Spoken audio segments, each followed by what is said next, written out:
I've been a 911 dispatcher for 12 years, the last 7 on the graveyard shift.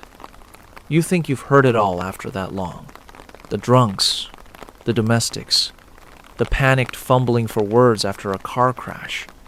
It all becomes a kind of white noise, a rhythm of human misery you learn to navigate without letting it touch you. You have to. It's the only way to stay sane. My district is a sprawling, sleepy county that dies after 10 p.m. It's mostly soccer moms and retirees. The worst we usually get on a weeknight is a noise complaint or a teenager who's had too much to drink at a bonfire. The job, for me, had become a cycle of caffeine, fluorescent lights, and the low, constant hum of computer servers. I was burned out, deeply, existentially tired in a way sleep couldn't fix. The calls were just blips on a screen, voices to be processed, categorized, and dispatched. I was a human switchboard for other people's worst days. The first call came on a Tuesday, about 3 months ago. It was 2:47 a.m., the deadest hour of the deadest night. The line lit up on my console, but not in the usual way. It wasn't a cell call with a GPS ping or a landline with a registered address. It was just a raw signal, designated as unregistered VoIP. Not unheard of, but rare. I clicked it open. 911. What is your emergency? Static, a thick, wet sound, like listening to the radio underwater. It crackled and popped, and underneath it, I could just barely make out a sound, a whisper. Hello? Can you hear me? It was a child's voice. A boy, I thought. Maybe 7 or 8.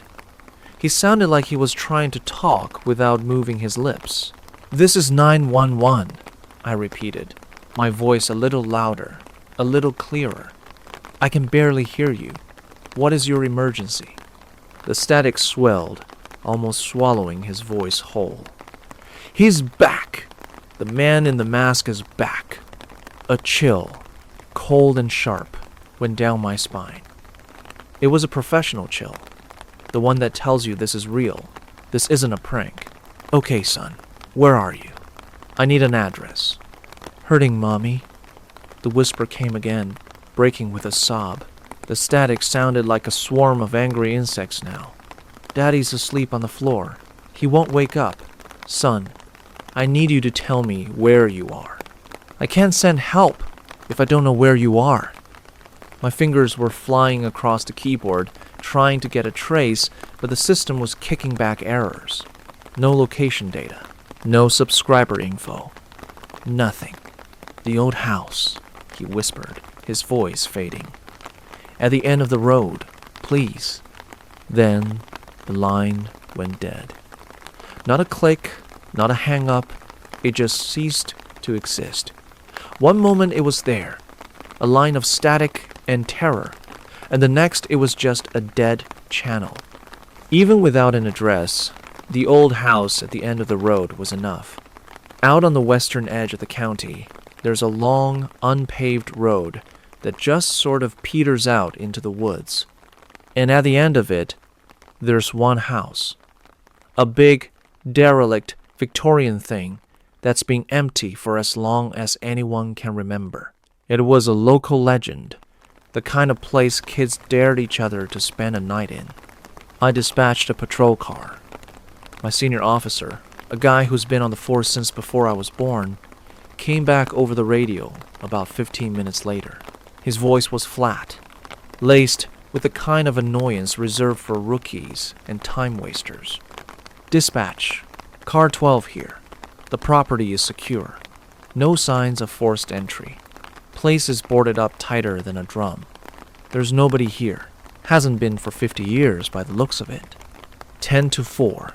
Car 12, I said, my own voice betraying none of my confusion. Are you sure? The caller was a child.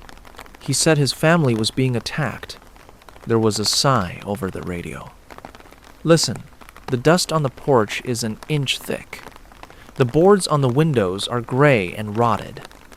If someone's in there, they're a ghost. We're clearing the call. Tell whoever's playing games to knock it off. I logged it as unfounded and tried to put it out of my mind. A prank. A sophisticated one, maybe, using some kind of voice changer and a VoIP spoofer. Kids these days.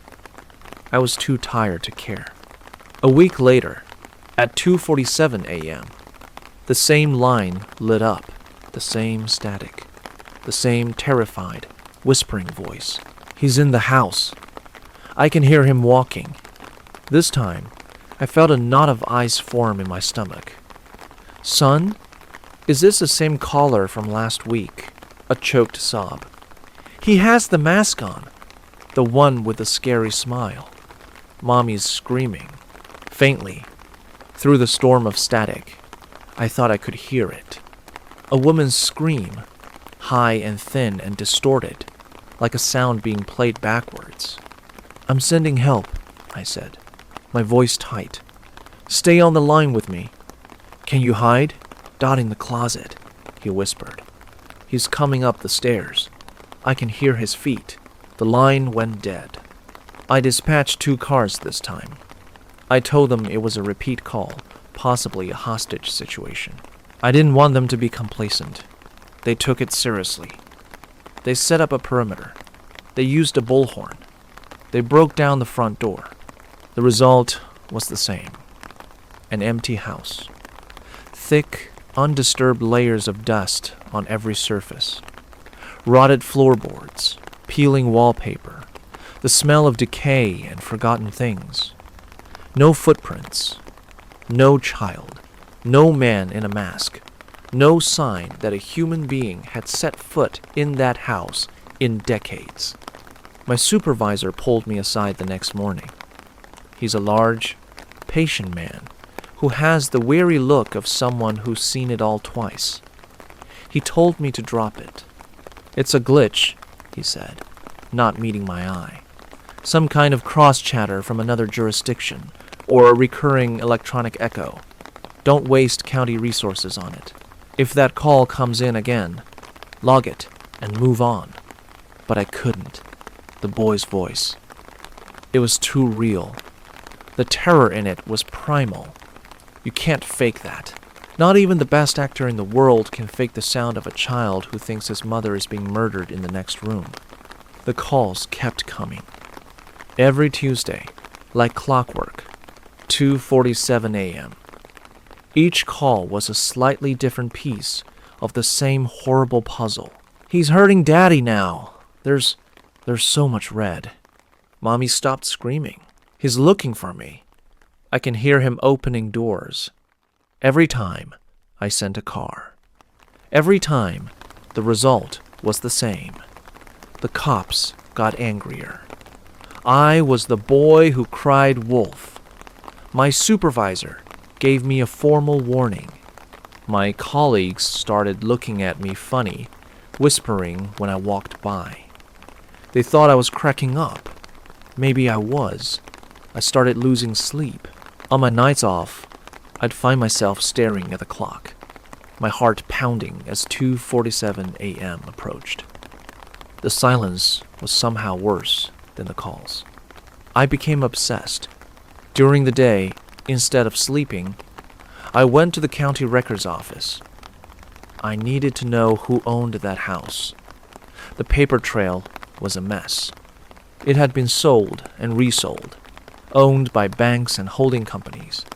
But I kept digging backwards, through dusty ledgers and brittle property deeds. Finally, I found it. The last family to actually live there. A deed from 1968. A nice, happy family with a mom, a dad, and 2 kids, a boy and a girl. That wasn't enough. I started spending my days in the library's basement, scrolling through decades of local newspapers on a squeaky, ancient microfiche reader. The stale, papery smell of the archives filled my lungs.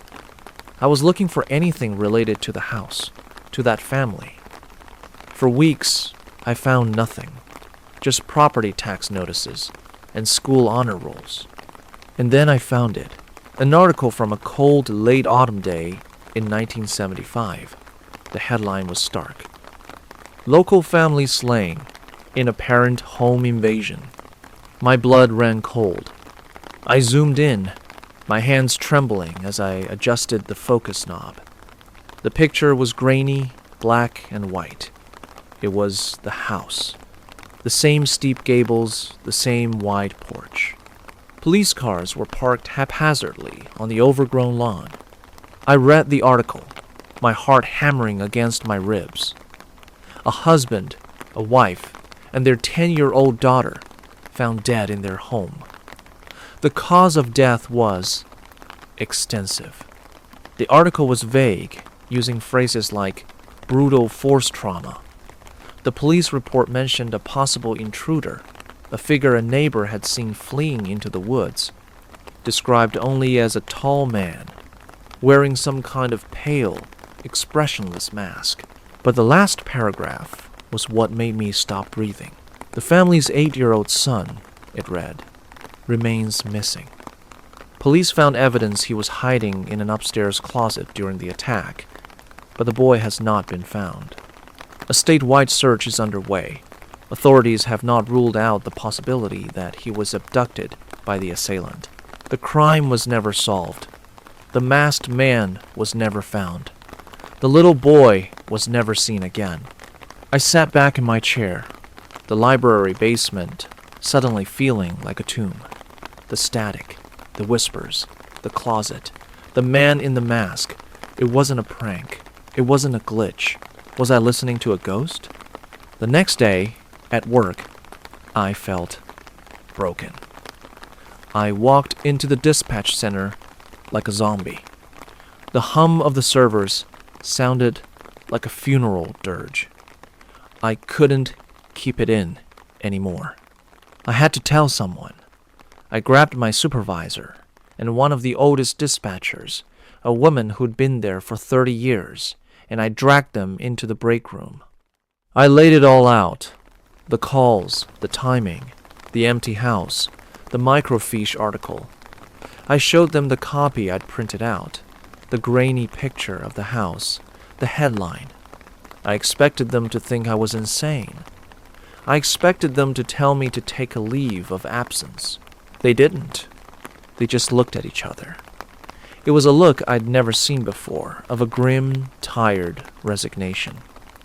My supervisor sighed, a heavy, rattling sound, and rubbed his temples. The older dispatcher, she just stared at the article, her face pale.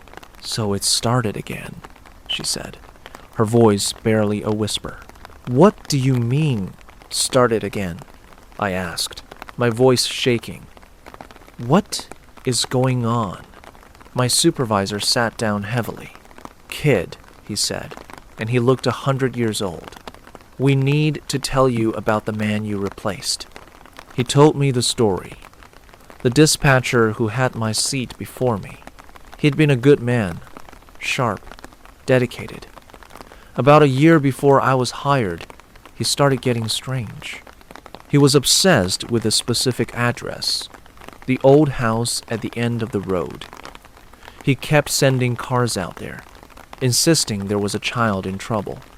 The patrols always came back empty.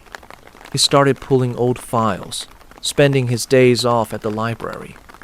He became withdrawn, paranoid. He claimed he was getting calls no one else could hear. "We checked the logs," my supervisor said, his voice low and serious. "The system never registered the calls he said he was taking. We pulled the audio recorders for his console. There was nothing on them but dead air. We thought he was having a breakdown, stress of the job." My blood turned to ice water. The system, it doesn't log the calls for me either. They just show up on the screen and then disappear. They don't go into the call history. The older dispatcher nodded slowly. "We know. It's the same. He told us what the calls were about. A little boy. A man in a mask. I felt like I was going to be sick. What happened to him? I whispered, though I already knew the answer. One night, the supervisor continued, his eyes fixed on the linoleum floor. He took a call.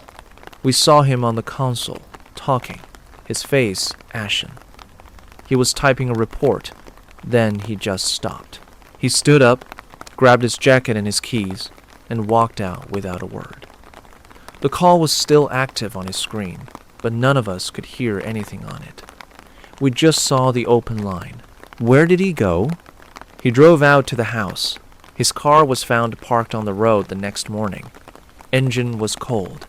Doors were locked. He was gone. The silence in the room was absolute. We searched, the old dispatcher said, her voice cracking. The police did a grid search of the entire woods. Dogs, helicopters, the whole 9 yards. They went through that house from the attic to the cellar. They found nothing. No sign of a struggle. No footprints. No him. He just vanished. Wiped off the face of the earth. I stared at them, my mind struggling to process what they were telling me. Why? Why didn't you warn me? I stammered. How could we? My supervisor shot back, his voice rising with a frustration that had clearly been festering for years. Hey, new guy, welcome aboard. By the way, this console might be haunted, and the last guy who sat here disappeared. Don't worry about it. You'd have thought we were crazy. We thought he was crazy. Until you came in here today with that same damn story. He leaned forward, his eyes locking onto mine. This is what you're going to do. The next time that line rings, you do not answer it. If you answer it by mistake, you hang up immediately. You do not talk to him. You do not engage. You terminate the call and you clear the line. That's an order. Do you understand me? For the next few weeks, I was a ghost myself. I did my job on autopilot. Every sound, every flicker on the screen made me jump. I dreaded Tuesday nights. I drank so much coffee. I could feel my heart rattling in my chest. Just to stay sharp, to stay vigilant. I thought about quitting. I thought about just walking out and never coming back. But where would I go? Then, last night, it happened. It was 2:45 a.m. I was staring at the clock, my knuckles white from gripping the edge of my desk. The minutes ticked by like hours. 2:46. My mouth was dry. My heart was a drum solo in my ears. 2:47. The line lit up. The unregistered VoIP. It felt like a physical blow. I flinched back in my chair. My training, my instincts, every fiber of my being screamed at me to answer it. There was a child in trouble. That was the job. But I remembered the pale, haunted face of my supervisor, the story of the man who had vanished. You terminate the call. I let it ring. Once, twice. The flashing light on the console seemed to sear my retinas. My hand hovered over the button, trembling. I couldn't just ignore it. I had to answer. I had to. I clicked the button. 911. What is your... The static was a roar, louder than it had ever been. It was a physical presence in my ear, a wall of noise. And through it, the boy's voice came, not whispering this time, but screaming. It was a raw, ragged sound of pure agony and terror. He's got me. He's got me. Please. He's taking me. Please, sir. Don't let him take me. Help me. The sound ripped through my professional detachment and tore right into my soul. This was it. The climax. The moment the boy was taken, replaying for all eternity. My hand flew to the keyboard to dispatch a car. a purely reflexive action born of years of training. But I stopped. My fingers froze over the keys. He's gone. This already happened. It's not real. The boy was sobbing now, his screams turning into choked, gasping pleas. Please. You promised. You said you'd send help. Don't leave me. I felt tears welling up in my eyes. I was a 911 dispatcher. My job was to send help, and I was going to sit here and listen to a child be abducted or murdered and do nothing. I'm sorry, I whispered, my voice thick. I'm so sorry. I reached for the terminate button on my screen. My finger was a millimeter from the glass. This was it. I was choosing to save myself. I was choosing to let him go. And then the screaming stopped. It wasn't a fade out. It was an abrupt cut, as if a switch had been flipped.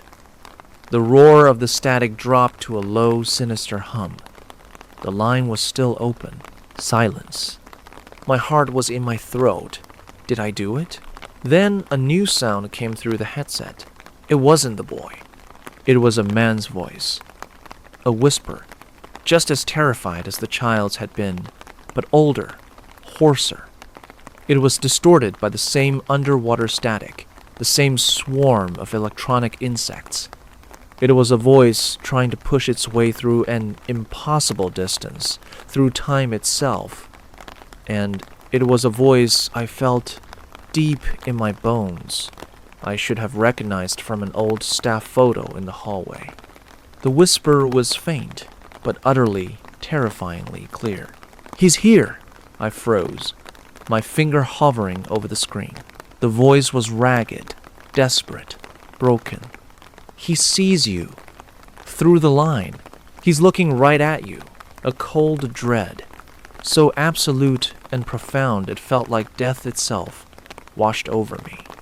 I slowly, involuntarily, looked up from my console, across the darkened dispatch center, towards the plate glass windows that looked out into the night. There was nothing there but the reflection of my own terrified face in the glass, my skin pale in the glow of the monitors.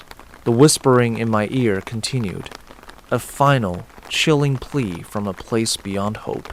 Please, get me out of here.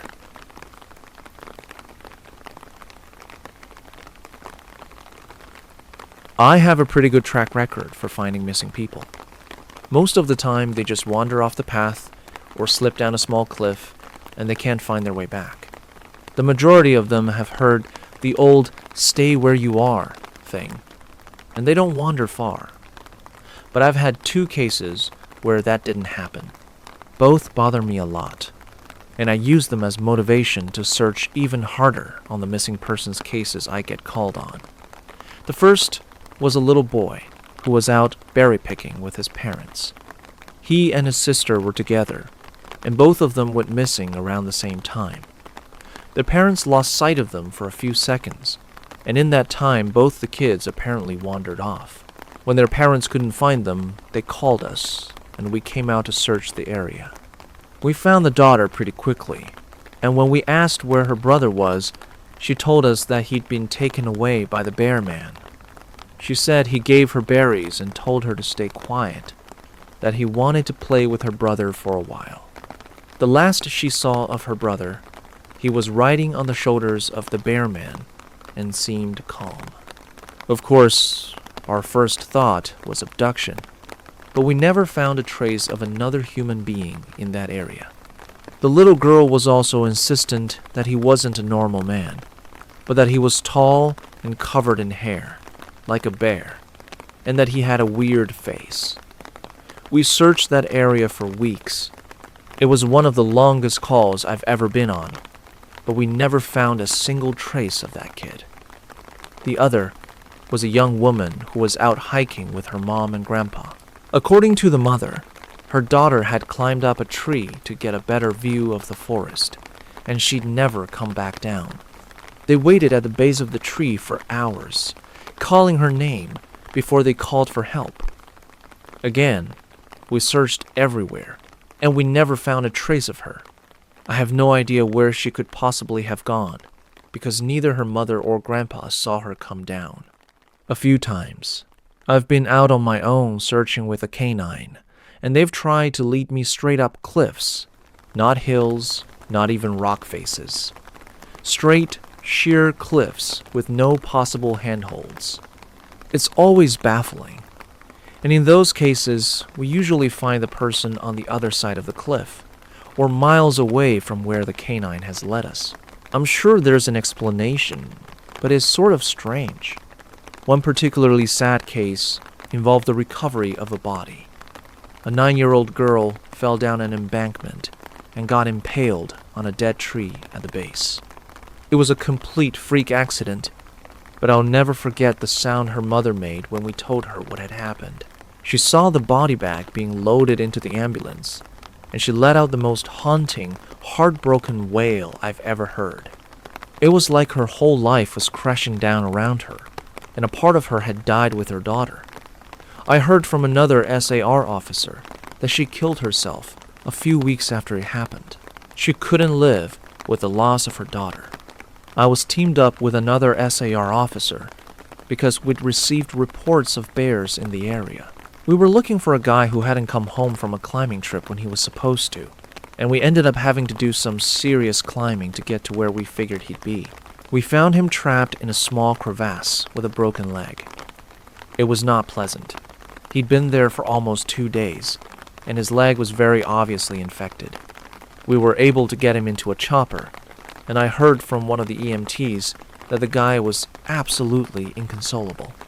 He kept talking about how he'd been doing fine, and when he'd gotten to the top, a man had been there. He said the guy had no climbing equipment, and he was wearing a parka and ski pants. He walked up to the guy, and when the guy turned around, he said he had no face. It was just blank. He freaked out and ended up trying to get off the mountain too fast, which is why he'd fallen. He said he could hear the guy all night, climbing down the mountain and letting out these horrible muffled screams. That story bothered the hell out of me. I'm glad I wasn't there to hear it. One of the scariest things I've ever had happen to me involved the search for a young woman who'd gotten separated from her hiking group. We were out until late at night because the dogs had picked up her scent. When we found her, she was curled up under a large rotted log. She was missing her shoes and pack, and she was clearly in shock. She didn't have any injuries, and we were able to get her to walk with us back to base ops. Along the way, she kept looking behind us and asking us why that big man with black eyes was following us. We couldn't see anyone, so we just wrote it off as some weird symptom of shock. But the closer we got to base, the more agitated this woman got. She kept asking me to tell him to stop making faces at her. At one point, she stopped and turned around and started yelling into the forest, saying that she wanted him to leave her alone. She wasn't going to go with him, she said, and she wouldn't give us to him. We finally got her to keep moving, but we started hearing these weird noises coming from all around us. It was almost like coughing, but more rhythmic and deeper. It was almost insect-like. I don't really know how else to describe it. When we were within sight of base ops, the woman turns to me, and her eyes are about as wide as I can imagine a human could open them. She touches my shoulder and says, "He says to tell you to speed up. He doesn't like looking at the scar on your neck." I have a very small scar on the base of my neck, but it's mostly hidden under my collar, and I have no idea how this woman saw it. Right after she says it, I hear that weird coughing right in my ear, and I just about jumped out of my skin. I hustled her to ops, trying not to show how freaked out I was. But I have to say, I was really happy when we left the area that night. This is the last one I'll tell, and it's probably the weirdest story I have. Now, I don't know if this is true in every SAR unit, but in mine, it's sort of an unspoken regular thing we run into. You can try asking about it with other SAR officers, but even if they know what you're talking about, they probably won't say anything about it. We've been told not to talk about it by our superiors, and at this point we've all gotten so used to it that it doesn't even seem weird anymore. On just about every case where we're really far into the wilderness, I'm talking 30 or 40 miles, at some point we'll find a staircase in the middle of the woods. It's almost like if you took the stairs in your house, cut them out, and put them in the forest. I asked about it the first time I saw some, and the other officer just told me not to worry about it, that it was normal. Everyone I asked said the same thing. I wanted to go check them out, but I was told, very emphatically, that I should never go near any of them. I just sort of ignore them now when I run into them, because it happens so frequently.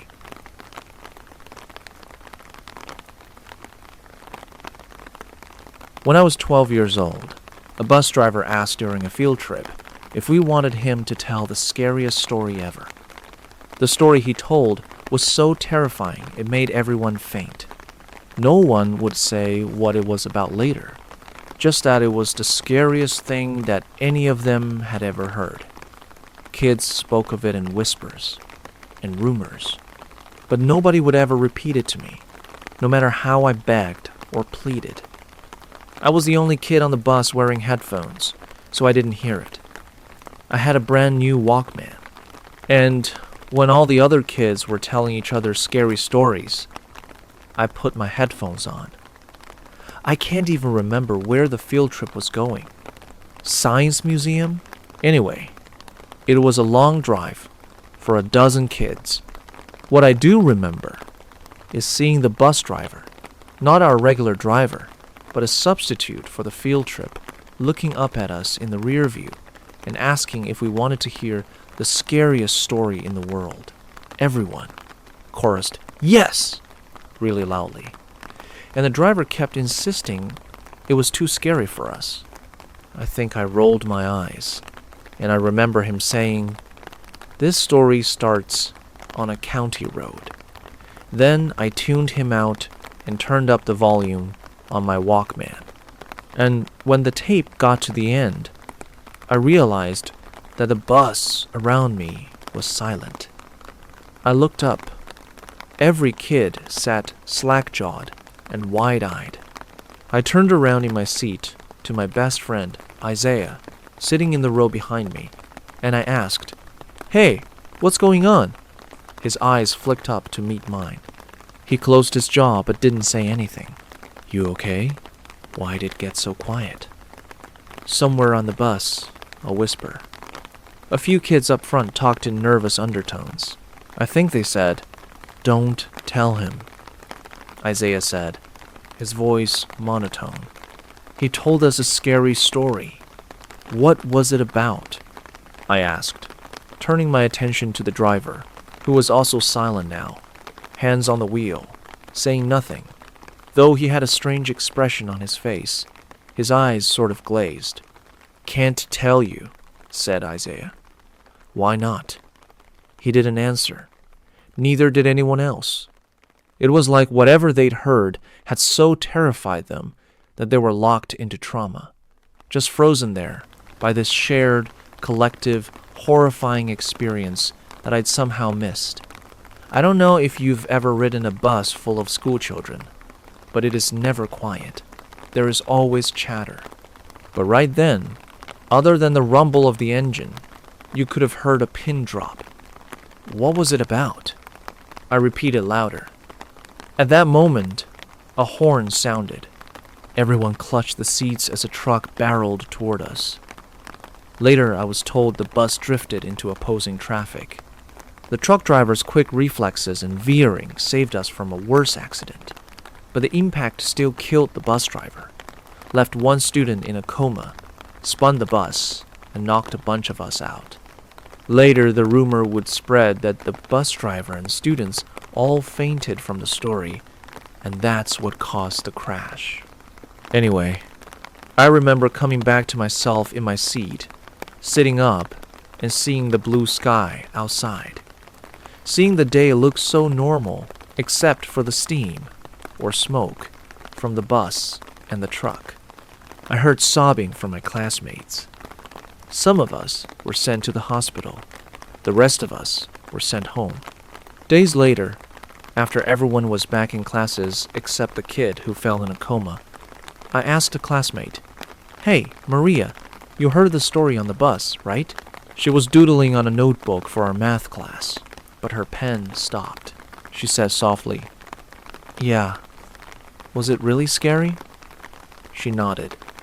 "The scariest story you ever heard?"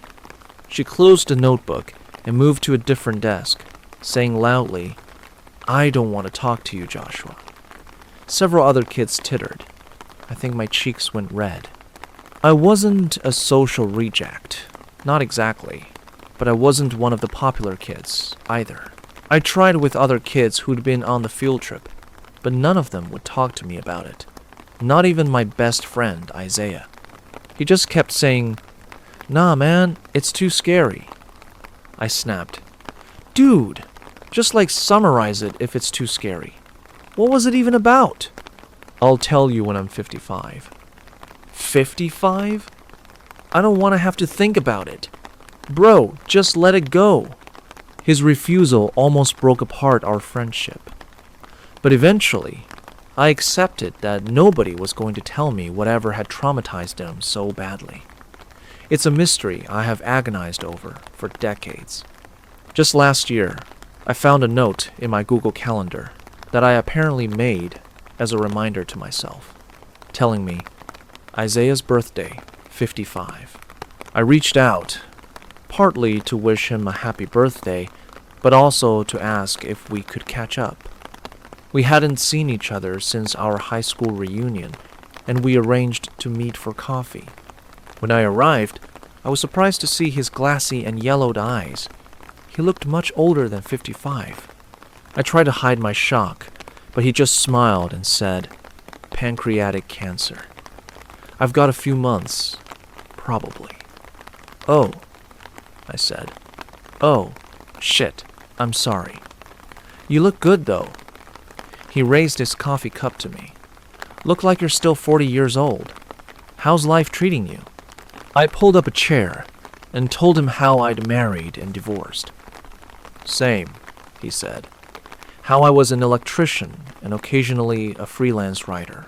He talked about recycling and community gardens, and about his 2 grandchildren and how he'd founded a nonprofit because he wanted a better world for them. And as I began to reminisce about our school years, he raised a hand. "Before you ask, I'm not going to tell you that bus story. But," he shook his head, "told me that the students who heard all wished they hadn't, every single one. Trust me when I tell you. I say this with love, don't ask. If you hear it, you'll wish you hadn't. Brother, let it go."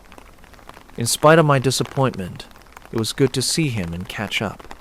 It was also one of the saddest goodbyes I ever said, because I knew, just by looking at him, that it would be the last one.